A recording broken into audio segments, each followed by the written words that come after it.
تو اسے اللہ کی عطا ہی سمجھنا چاہیے۔ کچھ لوگوں کے پاس علم ہوتا ہے پر علم نافع نہیں ہوتا، وہ ٹامک ٹونجا مارتے رہتے ہیں ساری زندگی۔ علم کو اللہ کی عطا سمجھیں، اپنی عقل پر اپنے شعور پر زیادہ بھروسہ نہ سمجھیں، نظر اللہ پہ رکھیں۔ حضرت مولا علی شیر خدا کرم اللہ تعالی وجہہ الکریم سے کسی نے پوچھا تھا بڑا عالم کون ہوتا ہے؟ ہمارے ہاں تو اب وہ والے عالم پائے جاتے ہیں نا، اللہ ماشاءاللہ، جو ممبر پہ بیٹھتے ہیں تو دعوے ہی دعوے ہیں، ممبر پہ بیٹھتے ہیں تو دعوے ہی دعوے ہیں، اس طرح کے عالم ہمارے ہاں پائے جاتے ہیں۔ وہ ہر بات میں دعویٰ کرتے ہیں، میں یہ کر دوں گا، میں وہ کر دوں گا۔ یہ مزاج علماء کا نہیں۔ حضرت علی المرتضیٰ سے کسی نے پوچھا بڑا عالم کون ہوتا ہے؟ فرمایا بڑا عالم وہ ہوتا ہے کہ جسے مسئلے کا پتہ نہ ہو تو وہ کہہ دے مجھے نہیں پتا، میں پتہ کر کے بتاؤں گا، غلط بات بیان نہ کرے۔ امام مالک سے کسی نے کوئی مسئلہ پوچھا تو آپ فرمانے لگے مجھے اس سوال کا جواب نہیں آتا، ہمارے بزرگ سمجھاتے کیا ہے؟ وہ کہنے لگا آپ اتنے بڑے امام ہیں تو اس سوال کا جواب نہیں آتا۔ آپ فرمانے لگے اگر مجھے ہر سوال کا جواب آتا پھر تو میں خدا ہوتا، مجھے ہر سوال کا جواب نہیں آتا، مجھے تو اتنا آتا ہے جتنا میرے رب نے مجھے عطا کر دیا ہے۔ اپنی نظر اللہ پہ رکھیں، نکل آئیں اس معمے سے باہر کہ میں کوئی بلا ہوں، مجھے بڑا پتہ ہے، میرے پاس 6 ڈگریاں ہیں، مجھے 10 جگہ پہ تدریس کا شغف حاصل ہے، اس سے نکلیں باہر۔ قرآن مجید دیکھیے گا، اللہ تعالیٰ نے ارادہ قدرت فرمایا کہ میں حضرت آدم کو بناؤں گا، پھر بنانے کے بعد فرمایا فرشتوں سجدہ کرو آدم کو، سب نے سجدہ کیا الا ابلیس ابا واستکبر وکان من الکافرین، سب نے سجدہ کیا سوائے ابلیس کے، اس نے انکار بھی کیا، تکبر بھی کیا اور کافروں میں سے ہو گیا۔ تو یہ جب اللہ تعالیٰ نے سجدہ کرایا تو کیسے کرایا؟ اللہ تبارک و تعالیٰ نے نا حضرت آدم کو علم سکھایا خود، وعلم آدم الاسماء کلہا، خود اللہ فرماتے ہیں کہ میں نے جناب آدم علیہ السلام کو تمام اشیاء کے نام سکھائے، سب اشیاء کے نام سکھائے۔ تو وہ چیزیں پھر میں نے نا، اللہ فرماتے ہیں میں نے فرشتوں پہ پیش کی، میں نے کہا کہ بتاؤ ان کے نام کیا ہے، تو فرشتوں نے جو جواب دیا وہ سمجھنے والا ہے۔ اللہ نے چونکہ خود علم سکھایا تھا حضرت آدم کو، جناب آدم سکھایا تھا، لیکن فرشتوں کو نہیں سکھایا تھا۔ تو اللہ کریم نے فرمایا فرشتوں یہ بتاؤ ان چیزوں کے نام کیا ہیں؟ تو فرشتے کیا کہتے ہیں؟ فرشتے عرض کرتے ہیں قالوا سبحانک لا علم لنا۔ آپ کبھی یقین کریں اس چیز کی لذت لیں تو مزہ آ جائے۔ کہا قالوا سبحانک، کہنے لگے تو پاک ہے، قالوا سبحانک، کہنے لگے تو بھئی آدم علیہ السلام کو نام سکھا لیے، پھر فرشتوں کے سامنے وہ چیزیں پیش کر کے کہا ان چیزوں کے نام بتاؤ، تو فرشتے کیا کہتے ہیں؟ کہتے ہیں قالوا سبحانک، تو پاک ہے، لا علم لنا، ہمارے پاس کوئی علم نہیں، الا ما علمتنا، ہمیں تو اتنا پتہ ہے جتنا تو نے ہمیں سکھا دیا، ہمیں تو اتنا پتہ ہے جتنا تو نے ہمیں، لا علم لنا، ہمارے پاس کوئی علم نہیں ہے، اتنا ہی پتہ ہے جتنا تو نے ہمیں سکھا دیا ہے، اس سے زیادہ ہمارے پاس علم۔ اور یہ کیوں تو نے ہمیں جتنا سکھایا اتنا پتہ ہے؟ فرشتے یہ نہیں کہتے یا اللہ تو زیادہ سکھا، آدم کو دیا تو ہمیں بھی دے، یہ نہیں فرمایا، فرمایا انک انت العلیم الحکیم، اے اللہ تو علم والا بھی ہے اور حکمت والا بھی ہے، تجھے پتہ ہے کس کو کتنا دینا ہے، جتنا تو نے مناسب سمجھا جناب آدم کو دیا، اور جتنا تو نے بہتر سمجھا وہ تو نے ہمیں عطا فرمایا۔ تو اگر آپ کے پاس علم ہے، کہیں نالج ہے، تو اس کو اللہ کی عطا سمجھیں۔ ہمارے ہاں بہت سارے لوگ بن کے بیٹھ جاتے ہیں، میں اکثر کہتا ہوں کہ پھر وہ دعوے کرتے ہیں میرے علاقے والے جاہل ہیں، میرے شہر والے جاہل ہیں، میرے خاندان والے پڑھے نہیں، یہ آپ کا دعویٰ ہے، یہ آپ کو خراب کر دے گا۔ ہم نے بہت سارے ایسے لوگ دیکھے جو بہت بڑے عالم تھے، لیکن اللہ جب لینے پہ آیا تو عقل ہی لے گیا، شعور ہی چلا گیا، حافظے ختم ہو گئے۔ آپ دیکھتے ہیں بڑھاپے میں کچھ لوگ ایسے ہوتے ہیں کہ جن کو یہ بھی یاد نہیں رہتا کہ میرا نام کیا ہے، میں کہاں ہوں، مجھے کدھر جانا ہے۔ تو اس وقت سے اللہ کی پناہ مانگیں اور اپنی نظر اپنے رب کریم کی جانب رکھیں، اللہ کی جانب اپنی نظر کو مبذول رکھیں۔ دوسری بات، علم کے بعد ایک چیز آتی ہے جس کا نام ہے ہدایت، جس کا نام ہے تقوی، جس کا نام ہے پرہیزگاری، جس کا نام ہے عمل، عبادت، ریاضت، یہ بھی اسی وقت ہی نصیب ہوتی ہے جب میرا رب کریم نصیب فرما دیتا ہے۔ ہم نے نا نیکی کا اپنا اپنا سٹیٹس بنا لیا ہے، اپنا اپنا معیار بنا لیا ہے۔ کچھ لوگ کہتے ہیں کہ جناب مسجد میں سیمنٹ کا توڑا دینے سے بہتر ہے کسی غریب کو آٹے کا تھیلا دے دو۔ اب اس نے اپنا مزاج بنا لیا نا نیکی کا، اس نے اپنا سٹیٹس بنا لیا۔ میرا یہ سوال ہے کہ نبی پاک صلی اللہ تعالیٰ علیہ وسلم جب مدینہ شریف آئے تھے تو حضور نے سب سے پہلے غریبوں میں آٹا تقسیم کیا تھا کہ سب سے پہلے مسجد بنائی تھی؟ کیا عجیب لوگوں کا رنگ ہے، اپنی مرضی کی ہدایت، اپنی مرضی کا تقوی، اپنی مرضی کا معیار۔ مسجد کوئی بڑا چھوٹا خطیب بھی میری طرح کا ہو نا تو وہ مسجد میں بیٹھ کے جب نبی پاک کی بات کرتا ہے تو کہتا ہے میرے رسول پاک غریبوں کا سہارا بن کے آئے۔ وہ غریبوں کی بات کرتا ہے، مسکینوں کی، لاچاروں کی، کمزوروں کی بات۔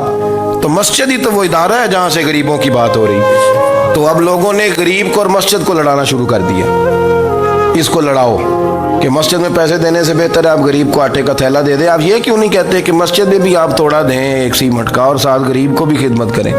یہ کیوں نہیں تقویٰ؟ اپنی اپنی مرضی کا مزاج، اپنی اپنی۔ کچھ لوگ کہتے ہیں چھوڑو جی، ساری زندگی انسان نماز پڑھتا رہے اور پھر گالیاں بھی دیتا رہے، بندہ داڑھی بھی رکھ لے اور جھوٹ بولنا بھی نہ چھوڑے، تو یہ آپ نے اپنے پاس سے تقوی کا معیار بنایا ہے۔ گالی دینے کا گناہ ہے اور داڑھی رکھنے کا ثواب ہے۔ تو اگر آپ داڑھی رکھے ہوئے ہیں اور آپ کوئی غلطی کر رہے ہیں تو اس سے آپ کی داڑھی کا ثواب ختم، اللہ کرے آپ کو سمجھ آئے میری بات۔ آپ کوئی غلطی کر رہے ہیں، داڑھی کا ثواب اس سے ختم، وہ اپنی جگہ پہ قائم ہے چیز۔ اپنی مرضی کا کیوں تقوی کا معیار بناتے ہیں؟ تقوی کا مزاج اپنی مرضی کا نہ بناؤ۔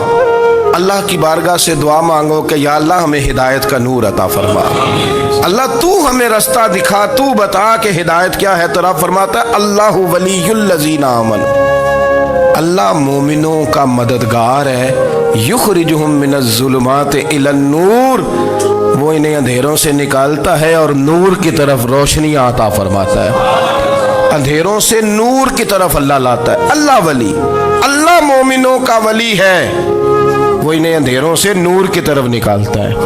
ہدایت ہمیشہ اللہ کی طرف سے سمجھے۔ جب وہ نماز کی توفیق دیتا ہے تو اپنے فضل سے دیتا ہے، جب وہ ذکر کی توفیق دیتا ہے تو اپنے فضل سے۔ ہم سمجھتے ہو جی فلانا نہیں پڑھ رہا بڑا بیوقوف ہے، فلانا نہیں پڑھ رہا، تو تم کیا اپنی عقل کے زور پہ پڑھ رہا ہے؟ میں جی اللہ کے فضل سے 2 سپارے پڑھتا ہوں، تو کس پہ احسان کرتے تو 2 سپارے پڑھ کے رویا کر کہ اگر مالک تو بڑا قریب نہیں؟ بڑے لوگ ہیں جن کو پورا قرآن حفظ ہے پر انہیں پڑھنے کی توفیق نہیں، تو نے فضل کیا اور مجھے توفیق دے دی ہے پڑھنے۔ رویا کر، پڑھ کے رویا کر، راتی ساری کر کر زاری، وہ نیند اکھاں تھی توندے تے فجرے اوہی گناہگار کہاون سب تو نیوے ہوندے۔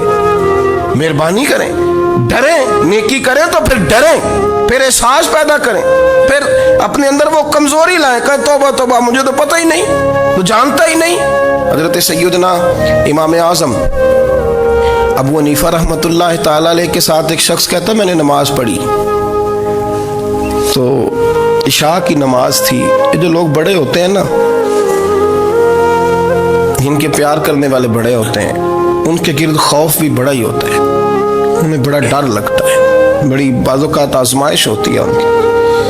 عشاء کی نماز کہتے پڑھی تو امام صاحب نے نا عشاء کی نماز میں تلاوت کی آیتیں فَمَن يَعْمَلْ مِثْقَالَ ذَرَّةٍ خَيْرًا يَرَهُ وَمَن يَعْمَلْ مِثْقَالَ ذَرَّةٍ شَرًّا يَرَهُ، فرمایا جو ذرہ برابر خیر کرے گا وہ بھی قیامت میں دیکھے گا، اور جو ذرہ برابر شر کرے گا وہ بھی قیامت میں اس شر کو دیکھے گا، اس کے سامنے آئے گا۔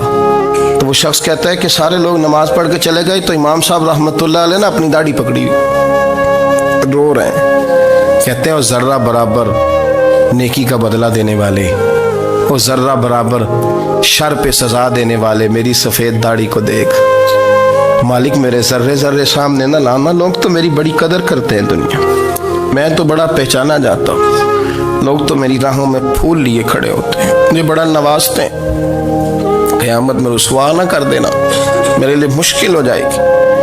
وہ کہتے ہیں میں نے امام صاحب کا درد دیکھا، مجھے کوئی کام تھا تو میں چلا گیا، میں نے کہا کہ وہ اس وقت اللہ کے حضور حاضر ہیں تو میں دوبارہ آؤں گا، کہتے میں تہجد کا وقت آیا تو امام صاحب وہیں بیٹھے تھے اور ان کی داڑھی آنسوؤں سے بھری ہوئی تھی اور زور سے داڑھی پکڑی ہوئی، کہنے لگے مالک رسوا نہ کر دے، میں قیامت میں رسوا نہ کر دے۔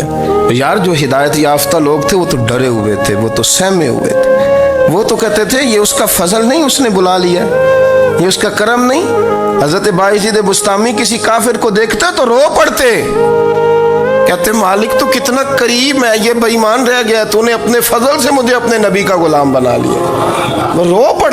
یہاں تو لوگوں کا دعویٰ ہی بڑا ہے۔ نمازی اللہ خیر فرمائے وہ تو دوسروں کو گھورتا ہے، وہ کہتا ہے جنت کا میں مالک ہوں، کنجیاں میرے پاس ہیں، میں کسی اور کو گھسنے نہیں دوں گا، اور اگر 2-3 حج کر لے تو پھر تو وہ کہتا ہے کہ اب میرے سے پوچھ کے لوگ جنت میں جائیں گے معاذ اللہ، اور اگر وہ 2 4 5 7 دفعہ کوئی نفل پڑھ لے تو پھر وہ کہتا ہے چھوڑیں جی سارے لوگ بے عمل ہیں، میں اکیلا نیک ہوں۔ نہ ایسا کریں، اپنی توجہ اپنے رب پہ رکھیں، اپنی توجہ اپنے معین الملت والدین، عطائے رسول، ہند الولی، غریب نواز، خواجہ معین الدین چشتی، حضرت خواجہ اجمیر، شاہ اجمیر، شاہ اجمیر، والی ہندوستان۔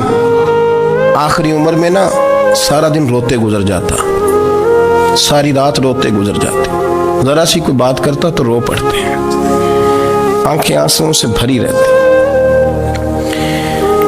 کئی دفعہ آپ نے بھی پریشان ہو جاتے ہیں نا کہ یار تو ایک بات کی جان ہی نہیں چھوڑ رہا، تو خواجہ قطب الدین صاحب بختیار کاکی سے لوگوں نے کہا کہ آپ مرشد سے بات کریں، اتنا بھی تو نہیں نہ رونا چاہیے، ہر وقت اس کے آنسو کی کریے، عاشق دا کام ہی رونا تونا، تبھی نہ رویوں نہیں منظوری، یہ عاشق سدا ہی روندا رہندا ہے، پاویں وصل ہوئے تے پاویں دوری، ہر وقت رونے کا کیا مطلب ہے؟ تو خواجہ قطب صاحب کہتے ہیں میں قریب گیا تو میں نے پیر دبائے، میں نے کہا سونیا لوگ تو کچھ بھی نہیں کرتے، تو نے تو کمال کر دیا، 90 لاکھ آدمی مسلمان کر دیا، دنیا کچھ نہیں کرتی، تو نے 50 سال ساری رات مسلح پہ بیٹھ کے رب راضی کیا، تو شہزادہ تھا، حضور کی اولاد تھا، لیکن معین الدین تیرا ایک پلاٹ بھی نہیں، تو نے طالب علم پالے، انہیں غریبوں کو دیا، انہیں نوازا، کوئی شے نہیں تیرے پاس، ہر چیز تو نے، ساری رات روتے ہو،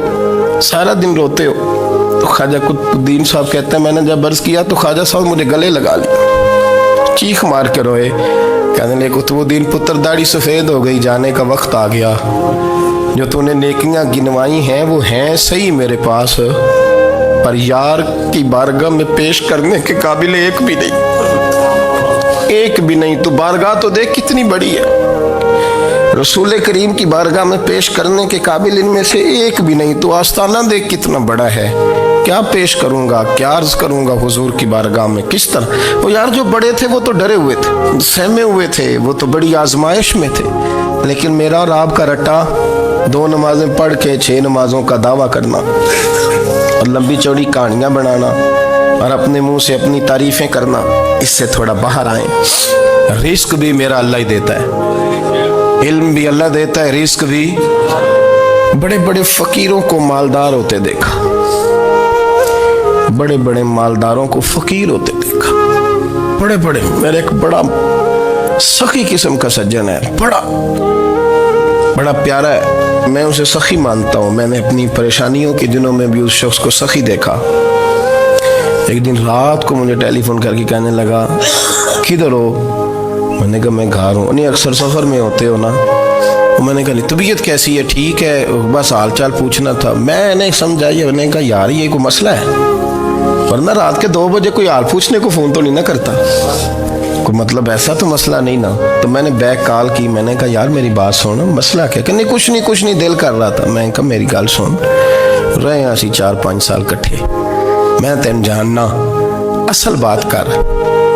کہنے لگا مکان بھی بڑا ہے، سارا کچھ ٹھیک ہے، پر وہ بڑا ہی بے نیاز ہے، کچھ حالات اس قسم کے آ گئے ہیں کہ لوگوں کو بتاؤں بھی تو لوگ ماننے کو تیار نہیں، زیادہ نہیں، مجھے نا تھوڑے سے پیسوں کی ضرورت ہے، کوئی 15-20 ہزار اگر مل جائیں، میری ضرورت ہے۔ آپ یقین کریں میں روتا رہا ساری رات۔ میں نے کہا مہربانہ تیرا کس طرح کریں گے، اس سے لے کے زمانہ استعمال کرتا تھا، پر بے پرواہی ویکھ نہ سجڑ دی، جتھے کسے دی پیش نہ جاوے انہیں تاجاں والے در در رولے تے منگتے ہیں تخت بٹھاوے. سجنا کسے نو کارا مل دئی کوئی کعبے خالی آوے. واللہ خیر الرازقین. اگر تو دائیں بائیں نہ جا رزق تو تجھے میں دوں گا. میں ہوں بہتر رزق دینے والا. بڑے بڑے بادشاہ, بڑے بڑے شہنشاہ, بڑے بڑے لوگ ہاتھوں میں کاسے, فقیریاں. ام ربیہ کہا کرتی تھیں, بڑی نیک اور صالح خاتون تھیں. وہ کہتی ہیں کہ میں نا بڑے امیر آدمی کی بیوی تھی, اپنے شوہر کے ساتھ چھت پہ بیٹھی تھی تو نیچے فقیر مانگنے والا آیا. اس نے بڑے درد سے صدا کی تو میں نے اپنے شوہر سے کہا کچھ دے دیں. کہا دفع کر, ان لوگوں نے دھندا بنایا ہوا ہے. کہتی میں میکے سے بھی بڑا مال لے کے آئی تھی, میرے ماں باپ بڑے امیر تھے تو میں نے نا چوری اپنے خامہ سے نظر بچا کے باتھ روم جانے کے بہانے گئی اور نیچے جا کے 5 دینار میں نے اس فقیر کی ہتھیلی پہ رکھے. کہتے اس نے 5 دینار دیکھے, پھر میری طرف دیکھا تو میں نے اس کی آنکھوں میں آنسو چمکتے دیکھے. کہنے لگے بی بی رب تیرا بھلا